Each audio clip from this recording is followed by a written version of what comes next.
Folks, stocks surged on Tuesday, just one day after experiencing their worst drop in 3 decades. The Dow Jones closed slightly over 1,000 points higher. The S&P 500 was up over 6%, and even the Nasdaq gained 6.2%. And as I record this, we're now down about 4.5%. Volatility has been sky high. And you're probably wondering when the bulls will come back from the hibernation, or at least when things will go back to normal. Hopefully, I'll be able to clarify some of this information for you. Today, I'm going to show you what my charts are signaling and what the information means and where I believe we'll hit a bottom. Let's get started. Folks, one of the questions that everyone is asking me, and I mean everyone, is, Roger, how long will it take for the bulls to come back from hibernation? It's a valid question, and there's a lot of factors. Let's first talk about the fundamental practicalities, and then we'll talk about the technicals. The bottom line is, we don't know this coronavirus. We don't know how much of an impact it'll have on the economy and the labor force. We don't know. What if we find out? We've just begun testing, okay? We're about to have drive-through testing over the next few weeks. What if we find out that not as many people are as infected as we anticipated? Then things would be a bit different story. On the other hand, what if we find out that many, many more people are infected and that our scenario is much in line with Italy? Also, as of yesterday, the date is, we're seeing a 45-day window to recovery. In other words, they believe the maximum epidemic case scenario will occur within 45 days. That's about 15 to 20 days longer than we've seen in Asia and what we're seeing right now in Italy. So I don't know if that time period has a buffer or not. So in terms of fundamentals, it's a complete moving target. No one knows anything right now. How do we know right now how badly economy will be impacted 2 quarters from now based on what we're seeing right now? It's an impossibility. See, when you have an earthquake, when you have an airline disaster, you can quickly tabulate the numbers. But in this scenario, we don't know. We simply don't have enough information. And if I told you specifically, this is going to happen, and this is going to happen, and that's going to happen, I would be misleading you. So on the fundamental basis, it's a big question mark. But on a technical basis, it's a different story. Let me give you some clues.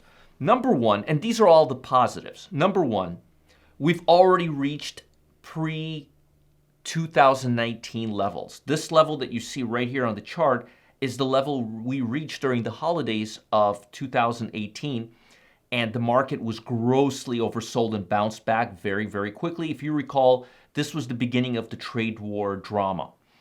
Now, we're already here, as you can see in the monthly scale, we're already at that basis. The S&P is trading near 237.78 at this time, and we've been limit down for the beginning portion of the day, but now the market is trading back up. The fact that volatility, now I want to show you something. This is volatility. This is the ATR, Average True Range Index, and this measures the 10-day volatility. And as you could see here, 2011, 2012, volatility is about $9. As a matter of fact, let me go to daily. Daily time frame is better. If you look at the average daily volatility on the SPDR, it's about $2. It's roughly $2 a day, give or take. Right now, the volatility is 20. So you're talking, and again, I'm ballparking it. I'm rounding down, rounding up. I'm just using this as a gauge. Don't quote me on the exact figure, $2.15, $20. It's roughly. So roughly, volatility is 10 times. That's very positive. I'll explain to you why. If volatility is going haywire, that means markets are being driven by panic, and that's confirmed by the VIX index right here, which, by the way, is down today for the first time, with the Dow Jones down almost 1,000 points, which is telling us that fear can't sustain itself. But fear is driving this market, and that's positive, and I'll tell you why. Because fear is not sustainable. Fear levels get back to their average within time. There's only so much time the market can panic. There's so much adrenaline a human being can, there's only so much panic, there's so much fear a person can go through before the nervous system says enough.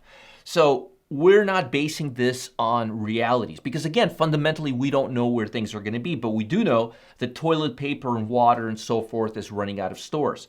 But the fact that markets are being driven by fear is very good because that means we can bounce back very, very quickly. If the markets were going down slowly, like very, very slowly, and volatility was $2 or $4 a day, that would be more scarier for me. That would mean that move is sustainable for a longer period of time.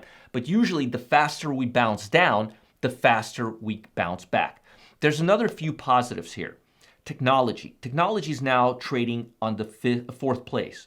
This is the top 10 S&P sectors, or all of the S&P sectors divided into their top 10 sectors. So consumer staples, health, utilities, they're right now leading the way. They're the most defensive. And technology was in first or second place till now, but it's still in the upper 50th percentile. Technology is a speculative sector. And technology, the fact that technology is still in the top 4 spots or in the top half of the S&P 500 list is a very, very positive sign. And it's telling us that speculative stocks are still holding their own, which is remarkable in this downside. Also, as I showed you, I've been showing you this over the last 3 months, this is my number one indicator, momentum levels. I'm looking right now at the percentage of stocks in the overall stock market that are priced over $2 that are trading above or below the 200-day moving average. Right now, only 5%, well, let's see here. Let's see the exact number. 6.47% of stocks. So 6 stocks out of 500 stocks, okay? 6 stocks are trading below the 200-day moving average, or 6% of stocks, 6% of stocks out of 500. Now, as you can see here, right here, we're looking at the crash, the 2008 crash.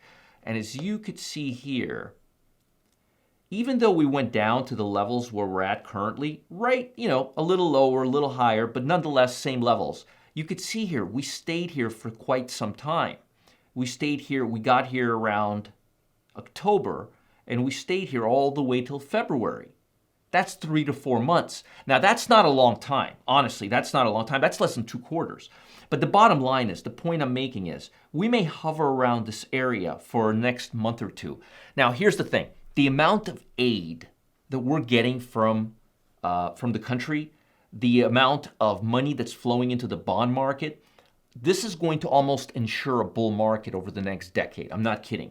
That's what happened in 2008. When you see quantitative easing, which is what we're seeing right now, $50 billion going into the airline industry, $1.5 trillion flowing into the economy. I mean, folks, we've never seen anything like that. And that goes right into our foundation. So in the worst case scenario, 4 months. In the best case scenario, we could be out of this mess in 3 weeks if we find out that what happened in Europe and what happened in China is not following through in here. But if we find out that the cases are worse, then it's a moving target. And I would be telling you otherwise. If I told you differently, I would just be lying to you, and I'm not going to do that. So fundamentally, it's a big question mark for everyone. The key is to watch the number of infections in every state and how fast they multiply.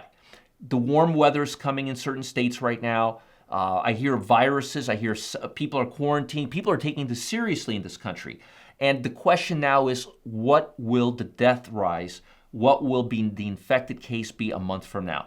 Technically, I'm going to tell you, we're very, very, very close to the bottom. The question is whether we stay there or bounce back. And that's going to be determined by how many measures the U.S. takes to help us get out of this mess. And so far, they're doing quite a bit. So I'm hoping this is going to be this is going to turn into a raging bull market. That's the silver lining here, folks. And that's what you have to focus on and pay attention to. Folks, I want you to think about something right now. Whenever we encounter market crashes, or even bear markets like now, the average investors and traders suffer immensely. Yet, America's elite, the wealthiest and the most informed investors, they seem to do exceptionally well. Have you ever wondered why that is? That's because America's super wealthy have secret income signals. That's right. They've been hiding from us until now. But we got Roger Stone. That's right, Roger Stone to reveal the trading secrets of America's elite. Click the link below now to get this time-sensitive information. Do yourself a favor. Do it now.